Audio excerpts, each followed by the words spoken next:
Hello student, welcome back to Geet classes. So student, कैसे आप लोग? आई होप आप लोग अच्छे होंगे, अच्छे से पढ़ाई कर रहे होंगे। मैंने जो पिछली क्लास में आप लोगों से क्वेश्चन शेयर किया था, मैं होप करती हूँ कि आप लोगों ने उसे लिख लिया होगा अच्छे तरीक़ा से, अच्छे से याद कर लिया होगा, पढ़ लिया होगा। तो मैं आज फिर से लेकर आई हूँ आप लोगों के लिए साइकोलॉजी का ये नेक्स्ट क्वेश्चन। और आप लोगों को अगर ये चैप्टर का फुल PDF सब्जेक्टिव ऑब्जेक्टिव दोनों चाहिए तो मेरी गीत क्लासेस में DM करिएगा, मैं वहाँ पर दे दूँगी। मेरा इंस्टा ID गीत क्लासेस है। तो चलिए ज़्यादा टाइम वेस्ट नहीं करते, अच्छा क्लास स्टार्ट करते हैं। और प्लीज़ वीडियो को पूरा देखिएगा, समझिएगा अच्छी तरीक़े से। अगर आप लोगों को समझ में नहीं आएगा तो आप लोग बोल सकते हैं मैम समझ में नहीं आया, आप समझा दीजिए फिर से, तो मैं फिर से समझा दूँगी।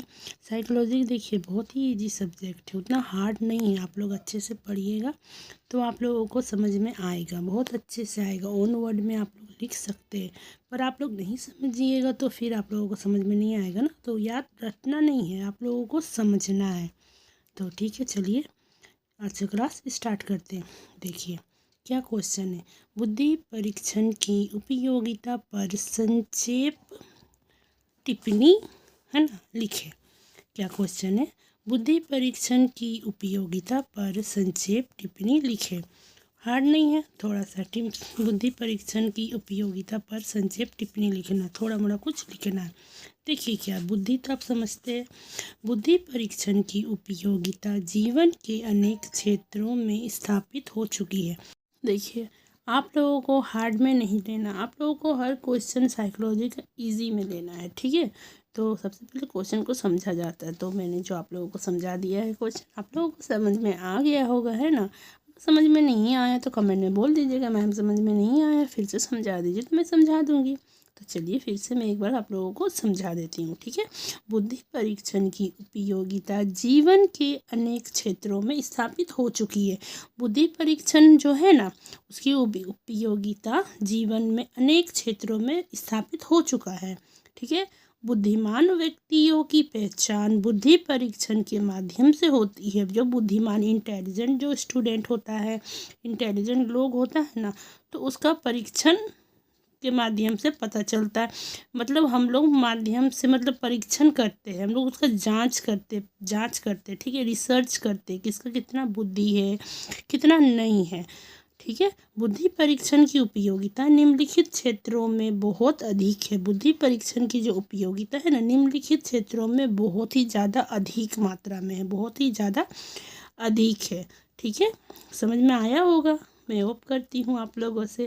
तो ठीक है, मैं फिर से एक बार पढ़ देती हूँ, अच्छे से सुनिएगा। और प्लीज़ वीडियो को पॉज कर आप लोग मत लिखिएगा, मैं रिक्वेस्ट करती हूँ अपनी हर वीडियो में पूरा वीडियो को देखिएगा, क्वेश्चन को समझिएगा, तब ना आप लोग अपना ओन वर्ड में लिखिएगा। रटने से काम नहीं चलता है, ठीक है, रटा नहीं जाता है। देखिए बुद्धि परीक्षण की उपयोगिता जीवन के अनेक क्षेत्रों में स्थापित हो चुकी है, ठीक है, क्लियर है। बुद्धिमान व्यक्तियों की पहचान, बुद्धिमान व्यक्तियों का हम लोग पहचान कैसे करेंगे? ऐसे किसी व्यक्ति को देख के तो हम लोग नहीं बोल सकते ना कि ये बुद्धिमान है, ये तेज है, नहीं।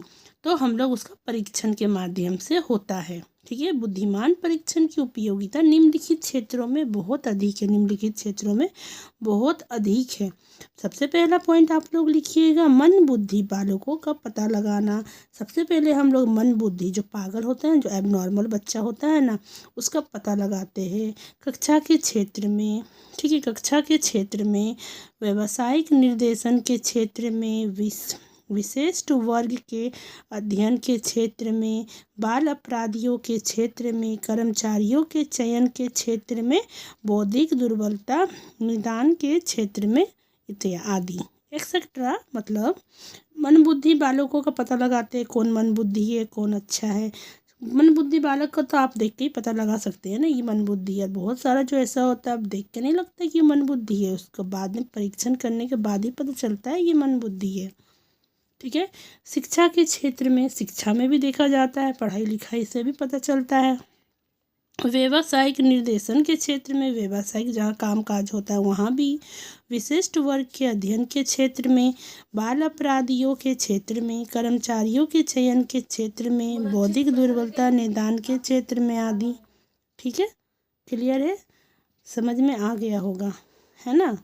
ये सब पॉइंट है, ये पॉइंट आप लोग लिख लीजिएगा तो आप लोगों को इसमें 5 नंबर में आता है ये, इसमें आप लोगों को 4 नंबर तो मिलेगा। बहुत अच्छे से लिखिएगा, अपना ओन वर्ड में लिखिएगा तो 5 तो ज़रूर देगा ही देगा। मैं लिख के बोल देती हूँ आप लोगों को, ठीक है। तो मैं आप लोगों से अब मिलती हूँ नेक्स्ट क्लास में। Please like share and subscribe my channel, और प्लीज़ वीडियो को रोक कर मत लिखिएगा, पूरा समझिएगा।